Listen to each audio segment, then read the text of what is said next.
Subscribe करें और bell दबाएं ताकि कोई खबर रह न जाए।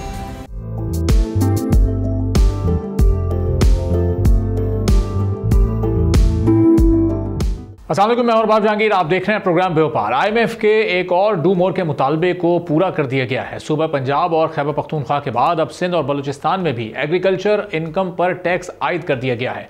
खैबर पख्तूनख्वा, सिंध और बलूचिस्तान के एग्रीकल्चर इनकम टैक्स बिल के मुताबिक 6 लाख सालाना इनकम तक कोई टैक्स लागू नहीं होगा।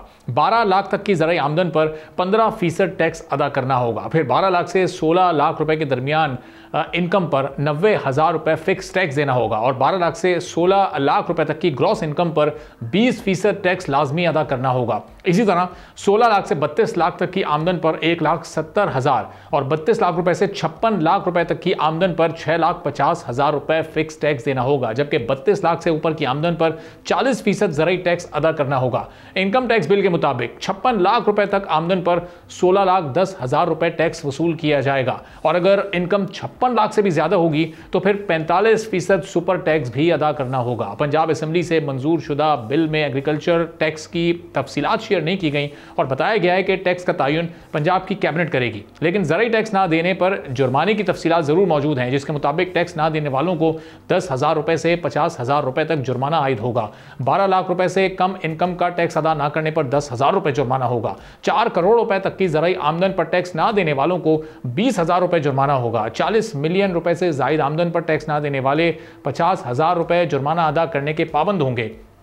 पाकिस्तान एक ज़राई मुल्क है और पाकिस्तानी मईशत का ज़्यादातर इन्हिसार एग्रीकल्चर सेक्टर पर ही होता है। मुल्क की मजमूई GDP में एग्रीकल्चर का हिस्सा तकरीबन 22% से ज़ायद है और 44% अफराद ज़राअत के शोबे से ही वाबस्ता हैं, लेकिन इस सेक्टर का टैक्स नेट में हिस्सा सिर्फ 1% है, बल्कि उससे भी कम है। इस वक्त मुल्की एग्रीकल्चर सेक्टर बेपनाह चैलेंजेस का सामना कर रहा है। महंगी बिजली और फ्यूल की वजह से फार्मर्स प्रोडक्शन को महदूद कर दिया गया है। मौसमियाती तब्दीली की वजह से सालाना अरबों रुपए का नुकसान हो रहा है। फसलें खराब हो रही हैं, जमीनें बंजर होती जा रही हैं, खुश्क साली हो रही है और बेमौसम बरसात की वजह से काश्तकार शदीद मुश्किलात का शिकार हैं। फसलों की काश्त के लिहाज से 4 फसलें कपास, गंदम, गन्ना और चावल इस वक्त ज्यादा अहम है। कपास की फसल मुल्क की मईशत में रीढ़ की हड्डी का दर्जा रखती है, जिसका ज़राअत में हिस्सा 4.1% है। फिर गंदम की फसल मुल्क की एक्सपोर्ट में इजाफे और मुल्क की ज़रूरियात को पूरा करने के लिए बहुत अहम समझी जाती है। एक अंदाजे के मुताबिक 2050 तक मुल्क में गंदम की पैदावार में 50% कमी का खदशा है।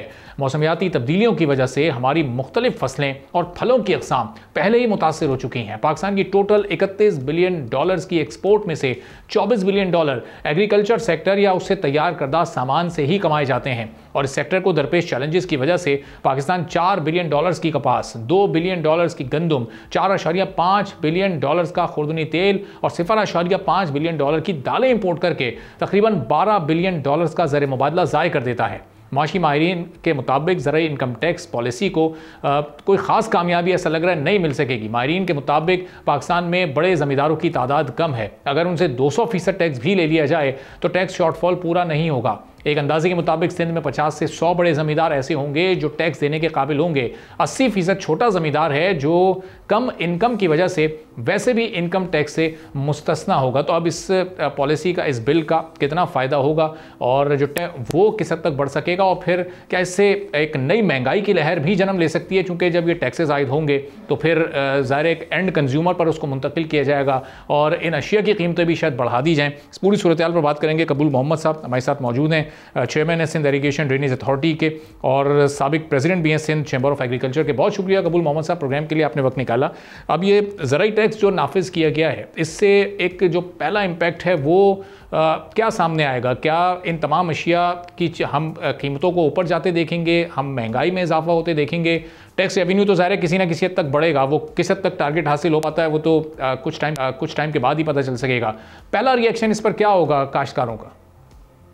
सर, सबसे पहले तो मैं आपको बताता चलूं कि ये ज़राई इनकम टैक्स सिंध के सूबे में 2001 में ही लगा दिया गया था और तब से हम लोग सब तकरीबन काफ़ी लोग टैक्स देते आ रहे हैं। अच्छा। उसका स्लैब जो था वो ज़रा डिफरेंट था।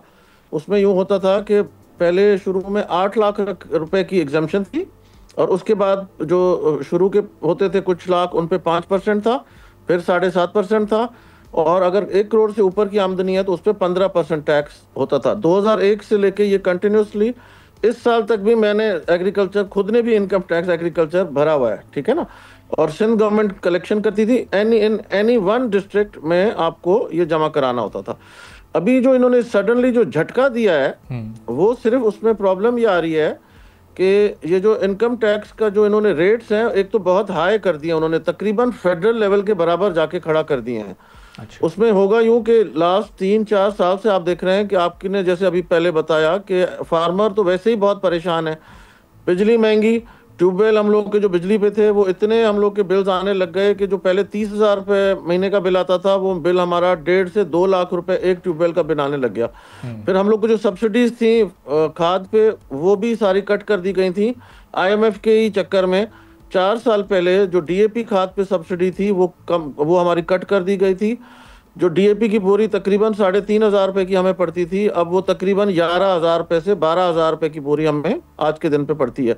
उसकी वजह से फार्मर तो बहुत परेशान है कि उनकी इनपुट कॉस्ट इतनी ऊपर है और जो उनकी कीमत है जिस पे वो फरोख्त करते हैं कोई भी अपनी चीज़, वो इतनी नीचे है कि प्रॉफिटेबिलिटी नहीं आ रही है। तकरीबन 2 साल से ये आप देखेंगे कि राइस की कीमत इस साल फिर से कम हो गई, वीट की कीमत लास्ट ईयर क्रैश कर गई है। जो गवर्नमेंट रेट है 4,000 रुपये उस पे भी नहीं है, वीट आज के दिन पे भी 2,800-2,900 रुपये मन पे मिल रही है।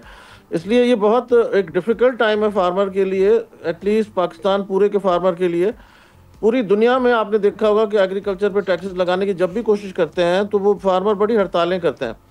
अब यहाँ पे तो सडनली एक रोज में ही इन्होंने कैबिनेट में डिसीजन लिया गया है और बोला गया है कि जी IMF की हमारी मजबूरी है, उसकी वजह से ये हमें टैक्स लगाना पड़ रहा है इन नेशनल इंटरेस्ट। आपने आज डॉन अखबार भी पढ़ी होगी तो चीफ मिनिस्टर की तरफ से भी आज हमारा बयान आया है कि जी नेशनल इंटरेस्ट में कर रहे हैं, वरना इतनी हालात खराब हैं कि तकरीबन जितने भी मेंबर्स हैं थोड़ी बहुत ज़मीन सबकी है और कोई अगर बड़े फार्मर्स तो चंद होंगे इस सूबे में, लेकिन बाकी जो छोटे छोटे फार्मर्स तो बहुत ज़्यादा हैं। तो अब ये बताइएगा कपिल साहब, ये इसका मतलब ये जो परसेप्शन बना हुआ था, आप कह रहे हैं 2001 से ये जो 8 लाख से जायद की इनकम वाले फार्मर्स हैं उन पर ये टैक्स पहले से लागू था, लेकिन ये परसेप्शन इतना मजबूत क्यों था कि जो ज़रई शोबा है, वो जो ज़रई सेक्टर है, वो टैक्स नेट में है ही नहीं, उसका परसेंटेज पाकिस्तान के टोटल टैक्स रेवेन्यू में 1% से भी कम क्यों फिर शुमार होता था? वो भी यहीं से आ रहा था, सिंध सूबे से, क्योंकि और सूबों में तो लगा हुआ ही नहीं था एग्रीकल्चर इनकम टैक्स, इधर ही से कलेक्ट हो रहा था, जो भी फार्मर्स दे रहे थे उन्हीं से कलेक्ट हो रहा था। अगर उसी को उसी लेवल पे रखा जाता और IMF वालों के साथ थोड़ा नेगोशिएट किया जाता तो इसमें कोई तो मसले की कोई बात ही नहीं थी कि उनको समझाया जाता कि भाई फार्मर की तो ऐसी कंडीशन ही नहीं है कि वो इतना ज़्यादा टैक्स दे सके और आपको इतना ज़्यादा कर सके। लेकिन उसी को जो भी फार्मर्स हैं उसको टैक्स नेट में अगर लाना ही था तो उसका जो स्लैब है वो तो कम रखते हैं ना। ये तो बिल्कुल ही ये इंडस्ट्रियल टैक्स और सुपर टैक्स और ऐसी चीज़ें इन्होंने इस पे डाल दी हैं कि ये तो फार्मर बेचारा दे ही नहीं सकेगा जो हालात ये पैदा कर रहे हैं। यानी जो माहाना 50,000 रुपये से जायद जिसकी आमदन होगी, आसान लफ्ज़ों में ये अब उसके ऊपर ये टैक्स आयद हो गया है। तो अब जब वो ज़ाहिर है अपनी फसल उगाएगा, उस पर जो भी कॉस्ट आएगी, जो भी वो खर्चा उसमें ऐड करेगा, अब वो अपने इस इनकम टैक्स को भी उसी में शामिल करेगा और फिर वो ऑटोमेटिकली वो महंगे दामों उसको फरोख्त करेगा, तो वो एंड कंज्यूमर तक भी हायर रेट्स पर पहुँचेगी। फार्मर की जो एंड रेट पे हमारी प्रोडक्ट होती है वो तो बोली पे या तो आड़ती के पास बिक जाती है, या रेट गवर्नमेंट का कुछ चीज़ों में फिक्स किया हुआ होता है, उससे भी रेट कम चल रहे हैं। मतलब आज के दिन पे फार्मर का तो डायरेक्ट सेलिंग करता ही नहीं है कि जैसे अगर कोई इंडस्ट्री होती है तो वो दुकान पे डिस्ट्रीब्यूटर के थ्रू भेज के और रिटेल सेलिंग करते हैं, तो उसमें तो वो अपने हिसाब से डब्बे पे प्राइस बढ़ा सकते हैं जी, 5% 2% बढ़ा दी प्राइस इन्होंने। फार्मर तो प्राइस इस तरह बढ़ा ही नहीं सकता है ना अपना, तो बहुत परेशानी वाला हमारे लिए काम हो जाएगा। एंड इसमें इस तरह की ये जो जिस तरह का टैक्स, जिस तरह के स्लैब्स एक तो बहुत ऊपर रख दिए गए हैं, they should have kept the slabs, वही जो पुराने स्लैब थे उसी पे अगर रखते तो इतना बड़ा झटका फील ना होता। ये तो 15 में से आप समझें 40-45 सुपर टैक्स भी लगा दिया है। सुपर टैक्स तो उस चीज़ पे होता है कि जिस चीज़ में बहुत बड़ी आमदनी आ रही हो तो डबल ट्रिपल 24 घंटे इंडस्ट्री की तरह चल रही हो। आपने जैसे बताया कि हालात इतने ख़राब हैं कि हमारी मौसमी सूरत हाल से लेके महंगाई से लेके हमारी इनपुट कॉस्ट, हर चीज़ की डीजल प्राइस देखें आप, हमारी खाद की प्राइसेस देखें, हर चीज़ की कॉस्टिंग इतनी ज़्यादा है कि ये तो ज़मींदार जो हमारा ये जो एग्रीकल्चर सेक्टर है ये तो बिल्कुल डैमेज हो सकता है इस इतने बड़े टैक्स पे अगर आप रखेंगे। और आप सोचेंगे कि अगर बाहर से कोई इन्वेस्टर आके और इस पे आके इन्वेस्टमेंट करेगा तो वो भी पॉसिबल नहीं होगा इस पे। सही। तो साहब अब ये विंडो को जो जरा ब्रॉड किया गया है, ये पहले 8 लाख से ऊपर की इनकम पर ये टैक्स था, अब इसको ये नीचे लाकर 6 लाख तक कर दिया गया। ये लास्ट बाद में 12 लाख रुपए का इन्होंने किया था कि 12 लाख एग्जाम्पशन कर दी थी। पहले शुरू के चंद 10 साल 8 लाख रुपए एग्जाम्पशन थी, फिर इसको ना 12 लाख रुपए 2 साल अब ये 6 लाख पर ले आए। अब इसमें कितने लोग, कितने हजार लोग अब इसमें ऐड हो जाएंगे जो कि अब ज़ाहिर इनकम टैक्स अपना अदा करेंगे? कोई फिगर्स अगर आपके जहन में कोई रफ एस्टिमेट हो तो वो जरा अगर आप शेयर कर सकें। देखिए फिगर्स तो अभी एग्जैक्ट गवर्नमेंट के किसी इदारे के पास भी नहीं होंगी। उसकी वजह यह है कि देखिए ना, आपके पूरे पाकिस्तान में 220 मिलियन लोगों से ज़्यादा लोग हैं, उसमें से अगर आधे भी फार्मर हो तो वो आप हिसाब लगाएंगे ना, तो वो इतने ज़्यादा जो फार्मर हैं वो नहीं दे सकेंगे ये टैक्स जितना आप ये लोग बता रहे हैं ना कि ये पेमेंट करें। ये पहले ना सेल्फ असेसमेंट होती थी कि आप अपना फॉर्म भरते थे और अपने एसी के पास जाते थे आप। ये तो अब कल से तो ये कह रहे हैं कि एक और इदारा है जो टैक्स कलेक्शन करेगा। May be it's a federal इदारा जो IMF का अगर बीच में इन्वॉल्व हो रहा है, तो ये तो शायद फेडरल टैक्स की बातें कर रहे हैं कि उधर शायद जाके ये जमा कराना पड़ेगा। तो ये बहुत अभी कंफ्यूज सिचुएशन है। इम्प्लीमेंटेशन इसकी कैसे होगी अभी तक तो वो भी पता नहीं, समझ नहीं आ रही है कि इसका प्रोसीजर कैसे होगा, कि कैसे किस तरीके से ये इम्प्लीमेंट किया जाएगा। तो कबूल साहब, जितने भी पाकिस्तान में सेक्टर हैं हर एक को ज़ाहिर है पाकिस्तान के टैक्स रेवेन्यू में अपना अपना हिस्सा तो डालना ही है ना। अब हम इंडस्ट्रीज को भी देखते हैं, उन पर भी जब मैंने आपको बताया कि सिंध सूबे में 2001 से लगा हुआ है और हर किस्म का टैक्स यहाँ पे दे रहे हैं। वाटर टैक्स भी लास्ट ईयर आपने देखा होगा कि वो भी बढ़ा के दुगना कर दिया गया है, ठीक है ना। मतलब कि यहाँ पे हर चीज, मतलब कि ये इंटरिम गवर्नमेंट के टाइम पे ही दुगना कर दिया गया था। आपने सुना होगा, देखा होगा, टीवी पे भी आ गया था हर जगह पे कि वाटर टैक्स जो होता है वो भी डबल कर दिया गया है। लेकिन जो फार्मर की जो बेस प्राइस जिस पे वो बेचता है वो अभी तक उस बेचारे को नहीं मिल रही है। तो ये जब बंदा एक लॉस में फार्मिंग कर रहा होगा तो वो कैसे आगे जाके और कैसे ये टैक्सेस पे करेगा। You see, you have to be clear in your mind कि आप करने क्या जा रहे हैं। आप उसको फिक्स रेट्स करके दें, इस तरह के रेट्स करके दें जैसे दूध की प्राइस पे हमेशा पट्टा चल रहा होता है कि जी शहर के लोगों को दूध सस्ता दिया जाए और इंटीरियर से जो फार्मर्स हैं वो दूध लेकर आए और कम कीमत में दिया जाए। लेकिन अगर कम कीमत में देगा तो वो कर ही नहीं सकेगा ना। काफ़ी जो हम लोग की जो फसलें हैं वो इसी वजह से नुकसान में जा रही हैं कि उनकी इनपुट कॉस्ट बहुत ज़्यादा हो गई है। और ये टैक्स जो लगता है ना प्रॉफिट पे लगता है, और ये प्रॉफिटेबिलिटी जब आ ही नहीं रही होगी तो फिर उसमें टैक्स का तो सवाल ही पैदा नहीं होता। लेकिन स्लैब्स तो आप देखें, स्लैब्स तो हद कर दी इन लोगों ने कि IMF के चक्कर में या नेशनल इंटरेस्ट या federal government, but the slabs are too high. ये स्लैब अगर 5% रखते, 10% रखते तो देने जैसे भी होते, ये तो 45% और सुपर टैक्स, डबल टैक्स, ये कैसे दे सकेंगे। ठीक है, चलो अब ये जो रिजर्वेशन है आपके कोशिशें करेंगे कि हुकूमत से भी उनका इस पर पॉइंट ऑफ व्यू ले सकें और फिर स्टेक होल्डर्स को साथ बिठाकर और एतमाद में लेकर अगर फैसले लिए जाएं तो वो एक ज़्यादा बेहतर सिचुएशन सामने आती है। बहुत शुक्रिया मोहम्मद साहब। जी जी, क्या कुछ कहना चाह रहे हैं? एग्रीकल्चर मिनिस्टर ने यही कहा कि हम लोग को फेडरल गवर्नमेंट ने तकरीर जब उन्होंने की अपनी प्रोविंशियल असेंबली में तो दे सेड कि हमें एतमाद में नहीं लिया गया है, और अगर ऐसी बात थी तो हमें बिठा के और हमसे भी तो बात कर लेते, हम भी स्टेक होल्डर थे। अच्छा। तो ये प्रोविंशियल असेंबली में तकरीर में सब लोगों ने कहा है, आपके मिनिस्टर्स ने, कि आप हमें एतमाद में तो लें कि करना क्या चाहते हैं आप। उसमें वी आर सिंध प्रोविंस का जो इनपुट है वही नहीं लिया गया है कि इसका स्लैब 50% और सुपर टैक्स नहीं हो सकता। इसमें आप सर्टन लेवल पे रख सकते हैं, क्योंकि पुअर फार्मर्स जो हम लोग के यहाँ पे सिंध में ना बहुत ज़्यादा गुर्बत वाली सिचुएशन है। जब से ये फ्लड्स आना शुरू हुए हैं, आपको आके और ये देखना चाहिए वहाँ पे कि हालात, रियलिटी क्या है। ठीक है। इधर से बैठ के और टीवी स्टेशन से बैठ के तो हम बातें कर लेते हैं कि जी ये बहुत फ़ायदा हो रहा है उनको, लेकिन अभी बहुत हालात डिफरेंट हैं। ये इतना कोई बचत वाली बात नहीं है फार्मिंग में इतनी बड़ी। और जो रियली करके देख रहे हैं ना लोग, जो करके देखते हैं वो एक ही साल में भाग जाते हैं फार्मिंग से, कहते हैं नहीं जी ये हम नहीं कर सकते। अच्छा, चलिए बहुत बहुत शुक्रिया कबूल। Sindh irrigation and drainage authority के चेयरमैन हमारे साथ मौजूद थे। गुफ्तगू आपने सुनी। एक छोटा सा ब्रेक लेते हैं, ब्रेक के बाद वापस आएंगे, एक और अहम मौजू पर बात करेंगे।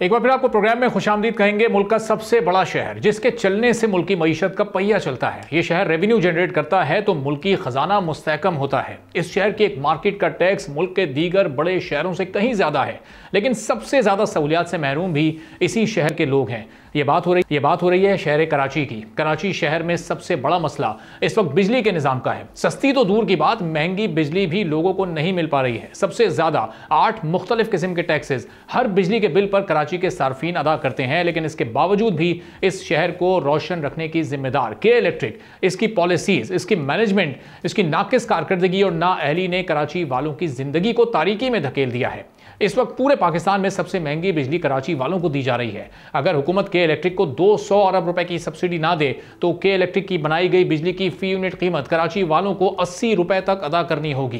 के इलेक्ट्रिक की नाअहलियां इस कदर बढ़ चुकी हैं कि हुकूमती बॉडीज भी अब इसका खुलकर एतराफ कर रही हैं। नेपरा ने आवाम को महंगी बिजली बेचने पर के इलेक्ट्रिक को 20 करोड़ रुपए जुर्माना किया था। नेपरा की जानिब से बताया गया था कि के इलेक्ट्रिक ने सस्ते और बेहतर कारकर्दगी वाले पावर प्लांट चलाने में जानबूझकर ताखीर की और नाकिस कारकर्दगी वाले पावर प्लांट से महंगी बिजली पैदा की, जिससे अरबों रुपए का बोझ अवाम पर मुंतकिल किया गया था। एक रिपोर्ट के मुताबिक 2030 तक के इलेक्ट्रिक के सार्फिन की तादाद 50 लाख तक पहुंच जाएगी। 2030 तक के इलेक्ट्रिक की डिमांड में 5000 मेगावाट से भी ज़्यादा ये जा सकती है, लेकिन सार्फिन की बढ़ती तादाद के मुकाबले में सिर्फ बिजली की कीमतें ही बढ़ रही हैं। के इलेक्ट्रिक की जनरेशन में कोई इजाफा नहीं हो रहा और इसका का सारा बोझ नेशनल ग्रिड पर मुंतकिल हो रहा है। माहिरीन इस बात का भी खदशा जाहिर कर रहे हैं कि एक वक्त ऐसा आएगा कि कराची शहर की ज़रूरत को पूरा करने के लिए शायद पूरे पाकिस्तान की बिजली बंद करनी पड़ेगी, क्योंकि के इलेक्ट्रिक की कारकर्दगी हर गुजरते दिन के साथ बद से बदतर होती जा रही है। के इलेक्ट्रिक में कब्जे की भी एक जंग है जिसने इदारे को कराची शहर के लिए अजाब बना दिया है। के इलेक्ट्रिक सप्लाई कंपनी पर सिर्फ 9% शेयर रखने वाला अल जमी ग्रुप गैर कानूनी तौर पर काबिज हो गया है, जबकि एक बड़ा इन्वेस्टमेंट ग्रुप सेज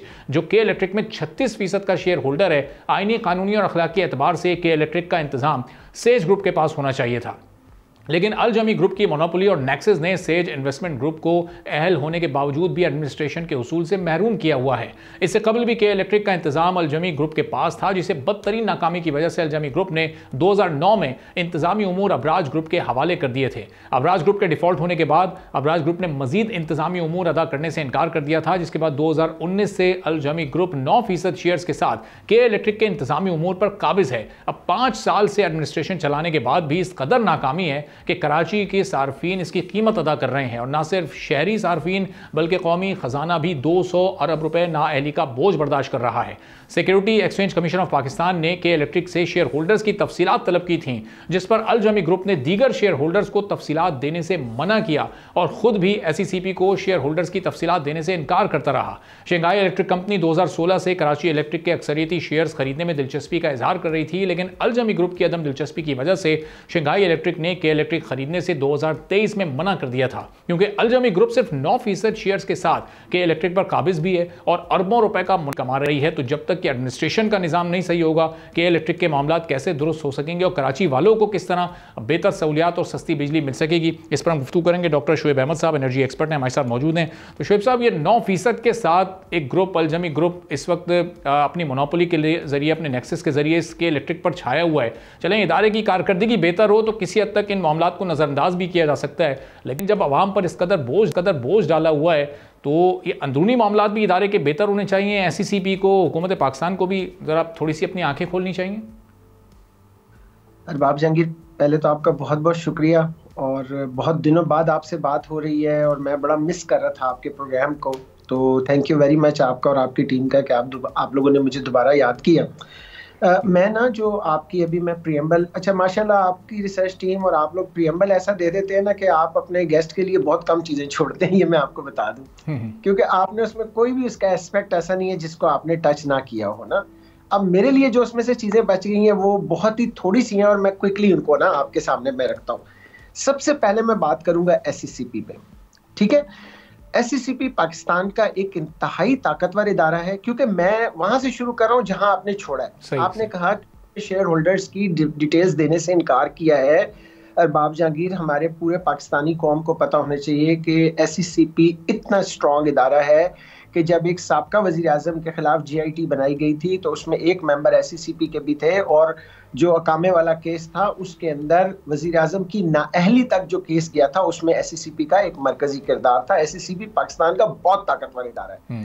उसके बाद मैं आपको ये भी बताऊं, और मेरे सामने जो हमारे नाजरीन हमें देख रहे होंगे और जो लोग बिजनेस कम्युनिटी से ताल्लुक रखते हैं, इंशाल्लाह वो मेरी इस बात के साथ इत्तफाक करेंगे, और मैं खुद एक कंपनी का कंपनी सेक्रेटरी हूं, तो हमें हर साल अपने तमाम वी आर बाउंड, मैं ये लफ्ज आप सुन रहे हैं ना मेरा गौर से? जी बिल्कुल।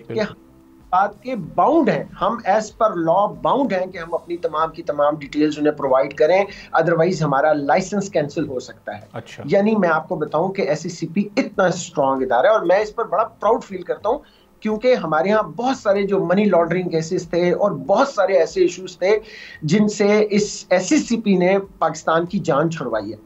तो मैं इस इदारे का ना सिर्फ ये कि दिल से मोतरफ हूं, बल्कि मैं इसकी बड़ी कदर करता हूं और मैं इसके तमाम रूल्स एंड रेगुलेशंस को ऑब्लाइज करता हूं, हम इसकी हर बार पाबंदी के साथ। अब जब आपने ये सवाल किया ना, जब आपने ये अपने प्रीएम्बल में दिया कि वो एससीसीपी को शेयर होल्डर्स ये डिटेल्स प्रोवाइड नहीं कर रहे, तो मैं सोच में पड़ गया कि एक तरफ वो इदारा जिसने एक वजीर आजम को बाहर करवा दिया था, क्या के इलेक्ट्रिक उससे भी ज्यादा ताकतवर है? ये अब एक ऐसा सवालिया निशान है जो मेरा ना इस पूरी गुफ्तगू में जहां मेरे कान खड़े हो गए कि आखिर इनके पास कौन सी ऐसी ताकत है, कौन सी ऐसी सोर्स है कि ये इतने स्ट्रांग है कि जो एससीसीपी है वो भी इनका कुछ नहीं बिगाड़ सकता। ये एक बहुत बड़ा क्वेश्चन मार्क है और मैं चाहूंगा और इंशाल्लाह मैं ये इसका प्रोग्राम का क्लिप एससीसीपी को भी सेंड करूंगा कि आया के इलेक्ट्रिक के पास ऐसी कौन सी ताकत है कि वो 9। अच्छा, अब ये जो अकलियत की मेजॉरिटी पर हुकूमत, अब इस पे तो मैं क्या आपसे मतलब डिस्कस करूं, इसमें तो मेरे सीधी सी बात है, मेरे पास चलते हैं इस पे बात करते हुए। लेकिन मेरा जो सवाल है, मैं तो मतलब मुझे जाती तौर पे ये सारा कुछ, चूंकि अभी मेरे पास बहुत ज्यादा इस पे ऑथेंटिक इन्फॉर्मेशन आई नहीं थी, रिएक्शन टाइम नहीं था, प्रोग्राम का आपके टाइम था, मैं अभी इस पे कुछ और थोड़ा सा डिग आउट करूंगा। लेकिन मुझे ये सवाल मेरा जो एक यानी आपके क्वेश्चन के अगेंस्ट एक क्वेश्चन ये आ रहा है कि क्या एससीसीपी के पास क्या उज़र है या इनके पास क्या ऐसी ताकत है कि एससीसीपी के जो उसकी जो रिक्वायरमेंट्स हैं उसको नहीं पूरा कर रहे। नंबर 1 एक ये होगी बात। अच्छा अशोक साहब, एक चीज बस मैं ऐड कर दूं इसमें कि न सिर्फ ये अलजमी ग्रुप खुद अपनी तफसीलात नहीं दे रहा था, बल्कि जो दीगर शेयर होल्डर्स थे उनको भी मना कर रहा था, चूंकि ज़ाहिर है इंतज़ाम इस ग्रुप के पास है, गो के इसके शेयर्स बहुत कम है, तो वो फिर बाकी भी जो ग्रुप्स हैं वो पाबंद थे इसको मानने के, तो उनको भी रोका हुआ था। ये हो नहीं सकता ना, टेक्निकली ये पॉसिबल नहीं है। आप मेरी बात प्लीज मतलब फॉलो कीजिए, और ये नाजरीन जो हमें देख रहे हैं, जो बिजनेस कम्युनिटी के लोग हैं जिनकी कंपनीज रन कर रही हैं, आप एससीसीपी को डिनाई कर ही नहीं सकते। यही तो मेरा सवाल मैं उठ रहा है ना कि आखिर इनके पास कौन सी ऐसी ताकत है जिसको हमें डिग आउट करना चाहिए। देखिए, अगर ये एससीसीपी के रूल्स एंड रेगुलेशंस को नहीं फुलफिल कर रहे, तो फिर तो आप समझे कि ये तो आप वो जो रोशनियों आप अभी कह रहे थे ना, मेरा तो कराची, मैं देखा I was born and brought up in Karachi ना, मेरा तो शहर है, मेरा तो जज्बाती उसके साथ लगा हुआ है, मेरी यानी जिंदगी का एक अहम हिस्सा है, मुझे बनाने वाला कराची है। मैं कहता हूँ कि हम तो उसे शहर कायद और रोशनियों का शहर कहा करते थे, तो आज मेरे शहर को तारीकी में डुबो दिया है। तो आखिर देखिए ना, वजह तो देखें कि यहाँ तो इसका मतलब ये हुआ कि माइट इज राइट वाली बात है कि आपके पास इतना पावर है, आपके पास इतना इख्तियार है कि एक तरफ आप जो रेगुलेटर्स की जो रिक्वायरमेंट्स है वो नहीं पूरी कर रहे, और दूसरी तरफ जनाब आपने एक नाजायज कब्जा करके आप लोगों को, तो ये जो दोनों एंड के ऊपर जो ये प्रेशर जनरेट कर रहा है, चाहे वो अलजमी ग्रुप है या कोई और इसके अंदर कोई एक और, समटाइम पता है क्या है, हमारे इदारों में एक और भी प्रॉब्लम आ रही है अरबाब जहांगीर, जो मैं बड़ा देख रहा हूँ, मैं कुछ चीज़ों में मैं ऑब्जर्व कर रहा हूँ, लेकिन वही बात है कि अब हम कहाँ तक हमारी ज़बान हमारा साथ देती है या हमारे पास कितनी इजाज़त है कि हम ज़बानबंदी जो है ना उसको कैसे, कि बहुत सारे हमारे इदारे हैं कि जिसमें फेस पे कोई और है और बैक एंड पे कोई और ताकत काम कर रही होती है। तो ये जो चीजें हैं ये बड़ी परेशान कुन है इस शहर को। देखिए, अभी आपने खुद फरमाया 200 अरब रुपए आप उसको सब्सिडी दे रहे हैं, आप गवर्नमेंट की तरफ से उसको फंडिंग कर रहे हैं। होना ये चाहिए कि इट्स अ कमर्शियल बॉडी, ये तो कमा के दे आपको, तो आप उल्टा मतलब आप इस पे इन्वेस्ट भी कर रहे हैं और फिर उसके बावजूद भी वो अपनी रिक्वायरमेंट्स को फुलफिल नहीं कर रहा, तो ये बहुत बड़ा सवालिया निशान है। ये ना ये तंजीमी मामला है, ना ये जनाबे वाला कोई टेक्निकल इशू है, ना कुछ है, ये कुछ और है जिसके ऊपर आवाज उठानी चाहिए। और आप लोग तो मुबारकबाद के मुस्तहिक हैं कि आप लोग तो आवाज उठाते हैं इन इश्यूज के ऊपर, लेकिन मेरी कौम कब जागेगी और मेरी कौम इन बातों पे कब आएगी, ये एक बड़ा। और डॉक्टर साहब, अगर हम इसी कनेक्टिविटी में जरा इस गुफ्तगू को थोड़ा और आगे बढ़ाएं, 200 अरब की सालाना सब्सिडी, अब ज़ाहिर सब्सिडी देती है हुकूमत और उसके बदले जनरेशन कुछ भी नहीं हो रही, सस्ती बिजली तो उसके बदले चलने लोगों को मिल रही है, लेकिन अगर वो ये 200 अरब की आप सब्सिडी निकाल दें तो 80 रुपये फ़ी यूनिट फिर कराची का हर शहरी इनको अदा करेगा। तो ये किस हद तक महंगी बिजली ये बना रहे हैं और इंटेंशनली बना रहे हैं, जुर्माने हो चुके हैं नेपरा की तरफ से, यानी कोई रोक टोक करने वाला कोई इस वक्त मौजूद नहीं है। हुकूमत भी सब्सिडी देने पर मजबूर है और जो हुकूमती इदारे हैं वो भी वो जो पीनट्स के बराबर के वो जुर्माने कर रहे हैं, जो जुर्माने अदा करके वो फिर अपनी उसी डगर पर लग जाते हैं। जी एग्जैक्टली, मतलब वो मैं वही कहने लगा था, आपकी बात ही को मैं आगे बढ़ाता हूँ कि जो जुर्माना किया जा रहा है वो तो मतलब ऊंट के मुंह में जीरे वाली बात है ना, वो मुहावरा आता है ना कि आपने क्या वो एक फॉर्मेलिटी पूरी करने के लिए 2-4 अफसर आए और उन्होंने वो कर दिया कि इधर भी हमारे मामला ठीक रहे। मैं यही तो कह रहा हूँ कि कोई एक्स फैक्टर है, जिस एक्स फैक्टर की वजह से इनकी तमाम की तमाम जो है ना ये बेलगाम हुए हैं, मतलब मैं तो इनके लिए ये वर्ड यूज करूंगा। अब आप देखिए 200 अरब रुपए मायने रखते हैं।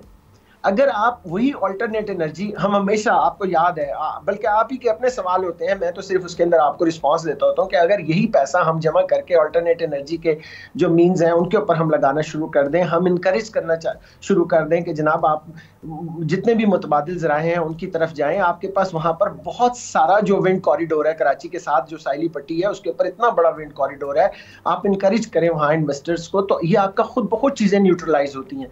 अब प्रॉब्लम यह है कि एक तरफ आप इन्वेस्टमेंट को इनकरेज नहीं कर रहे, आप उसको ऑल्टरनेट एनर्जी पे नहीं जा रहे, तो सारा का सारा पावर का जो सोर्स है वो आपने सिर्फ एक हाथ में दिया हुआ है।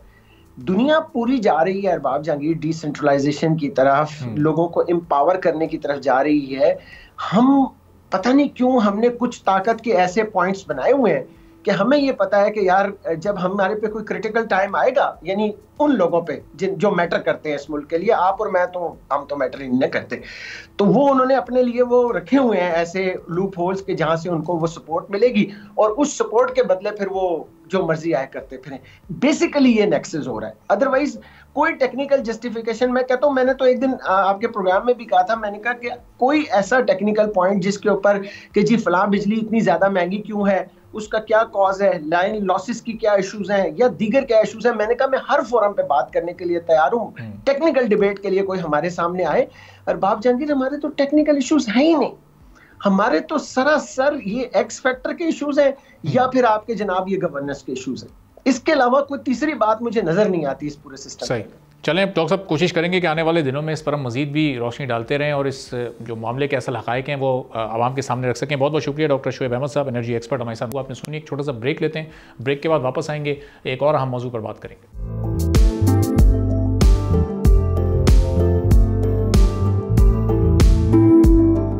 एक बार फिर आपको प्रोग्राम में खुशामदीद कहेंगे। पाकिस्तान का रियल एस्टेट सेक्टर मुल्क की तरक्की में अहमियत का हामिल सेक्टर है, जो तवील अरसे तक प्रॉफिटेबल इन्वेस्टमेंट का एक जरिया समझा जाता रहा है। फॉरेन और लोकल इन्वेस्टर्स पाकिस्तान के रियल एस्टेट सेक्टर्स में इन्वेस्टमेंट को तरजीह दे रहे थे और सरमायाकारी भी कर रहे थे। गुज़िश्ता चंद सालों से रियल एस्टेट सेक्टर मुआशी गैर यकीनी, भारी टैक्सेस और इकनॉमिक टर्माइल की वजह से कंज्यूमर्स की परचेजिंग पावर मुतासर होने की वजह से चैलेंजेस का सामना कर रहा है। मार्केट में प्रॉपर्टी की कीमतों और खरीदो फरोख्त में नुमायां कमी हो रही है।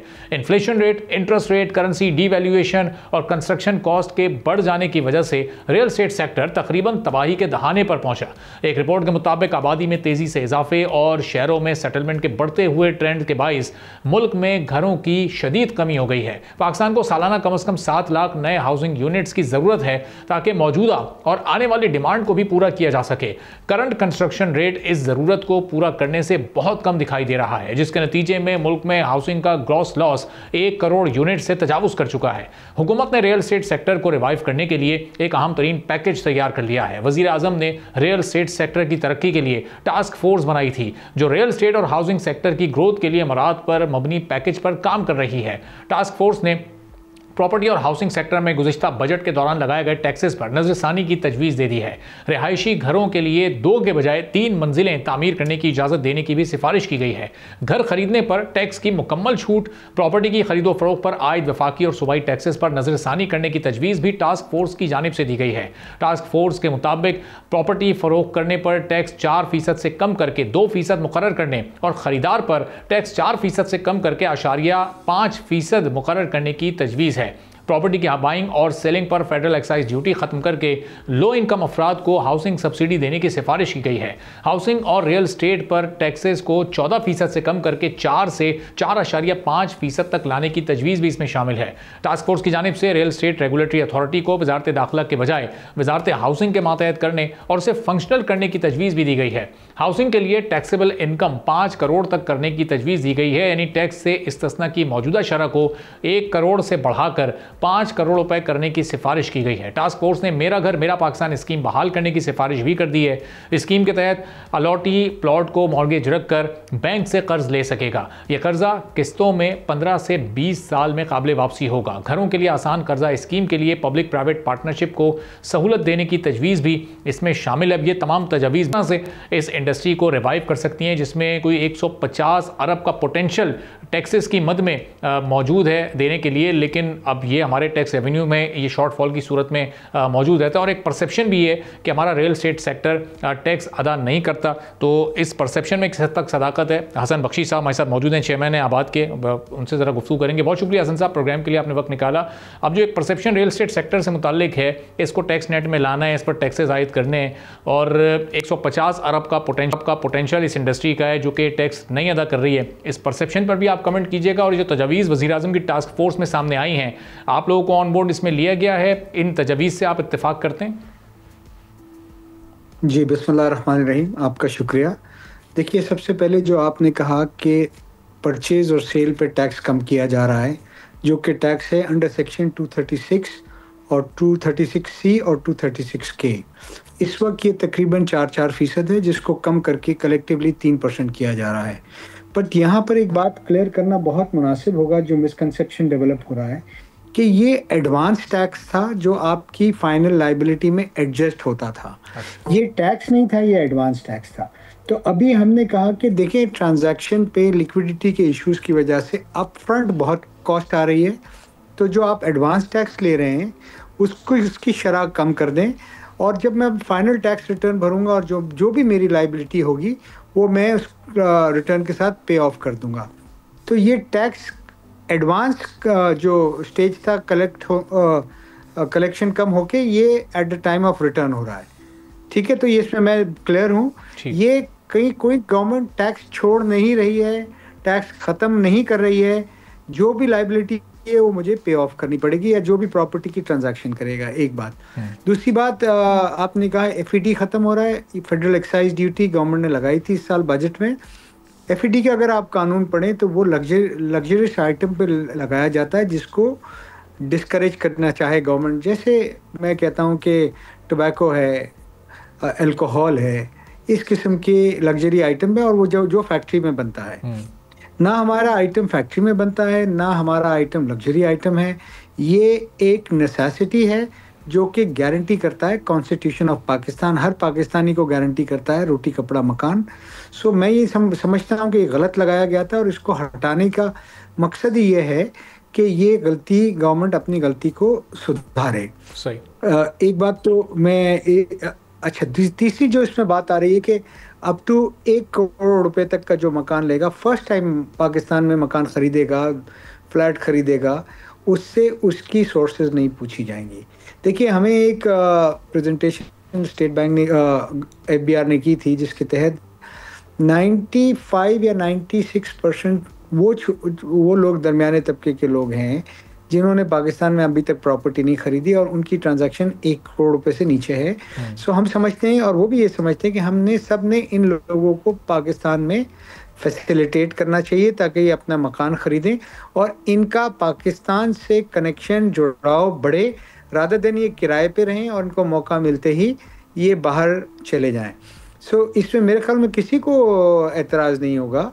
अब तो वैल्यूएशन भी नया टेबल आ गया जिसमें वैल्यूज़ भी बढ़ गई हैं कि आम आदमी को और फर्स्ट टाइम बायर को, देखिए ये मेरे पे नहीं एप्लीकेबल होगा। अगर आपके पास कोई पुरानी प्रॉपर्टी है, मकान है, आप पे एप्लीकेबल नहीं होगा, पर कोई यंगस्टर जैसे ही निकलता है और पहली बार अपनी ज़िंदगी में कोई खातून या मर्द मकान लेता है, ये उसको फैसिलिटेट करने की गवर्नमेंट की एक बहुत मैं समझता हूँ मौजू कोशिश है। लेकिन इसके अलावा जी बताइए। जी हसन साहब, मैं कहता हूँ अब ये इस वक्त जो हमारी कंस्ट्रक्शन की साइड की या इस सेक्टर की या प्रॉपर्टी की जो इस वक्त खासतौर पर वैल्यू है, 1 करोड़ के अंदर, चाहे वो कोई पहली बार ले रहा हो घर, छोटे से छोटा घर ले रहा हो, लेकिन कहाँ कोई घर इस वक्त अवेलेबल होता है? जी आपकी बात बिल्कुल सही है। इसीलिए हमने तजवीज़ किया है कि ये 1 करोड़ की लिमिट को बढ़ा के 2.5 करोड़ कर दिया जाए, और हम अपने आबाद अपनी स्टैंड पे मौजूद है, क्योंकि हम भी ये समझते हैं कि जिस हिसाब से कंस्ट्रक्शन मटेरियल की कीमतें बढ़ी हैं, सो अब और इन्फ्लेशन पाकिस्तान में हुआ है, अब मुमकिन नहीं है कि एक 2 कमरों का भी फ्लैट या 2 इंसान इस प्राइस में ले सके, क्योंकि एक एवरेज फैमिली साइज है 5 लोगों की, मियाँ बीवी हैं, बच्चे हैं और उनके माँ बाप हैं, तो 3 बेडरूम का तो फ्लैट किसी को भी चाहिए होगा या मकान चाहिए होगा। सो हमारी तजवीज़ बिल्कुल यही है जो आपने कहा। हम देखते हैं, अभी गवर्नमेंट 10 मिलियन पे एफबीआर एग्री हुई है, होपफुली बजट आने तक या उससे पहले वो इस अमाउंट को बढ़ा देगी। सही। और हसन साहब, इस पर भी ज़रा कमेंट कर दीजिएगा, जो रिहायशी घरों को अब 2 मंजिल से 3 मंजिला तक एक ये इजाज़त देने की तजवीज़ दी गई है, इस पर आबाद वालों की या आपकी अपनी एक क्या ओपिनियन है? चूँकि इससे पहले जो 3rd फ्लोर होता था उसको एक कानूनी कवर हासिल नहीं था, वो इलीगल समझा जाता था। इस तजवीज़ पर अमल दरामद होता है तो इससे फ़ायदा ज़्यादा होगा या फिर इसका नुकसान होगा? देखिए, ये तो एक आप ये समझिए तजवीज़ है जो प्रोविंशियल गवर्नमेंट्स को फेडरल गवर्नमेंट देगी। अब प्रोविंशियल गवर्नमेंट अपने लॉज को मद्देनज़र रखते हुए इस पे अमल दरामद करेगी। अभी देखना है कि कौन सी गवर्नमेंट कहाँ तक अमल दरामद करती है, क्योंकि हमें ये भी देखना पड़ेगा कि अगर तमाम रिहायशी स्कीमें हम ग्राउंड +2 और 3 बना दें, सो वहाँ पर डेंसिटी की क्या आलम होगा, वहाँ पर सीवरेज का, पानी का, वहाँ पर निकासी का क्या इंतज़ाम होगा, वहाँ पर पार्किंग का क्या निज़ाम होगा। तो ये चूँकि प्रोविंशियल सब्जेक्ट है, ये वो वहाँ से एडवाइस करेंगे, फिर प्रोविंसेस अपनी टाउन प्लानिंग को देखते हुए इस पे फैसला करेंगे।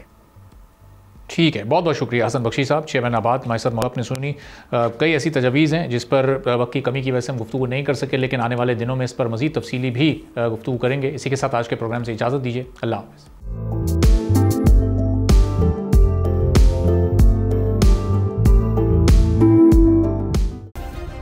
सब्सक्राइब करें और बेल दबाएं ताकि कोई खबर रह न जाए।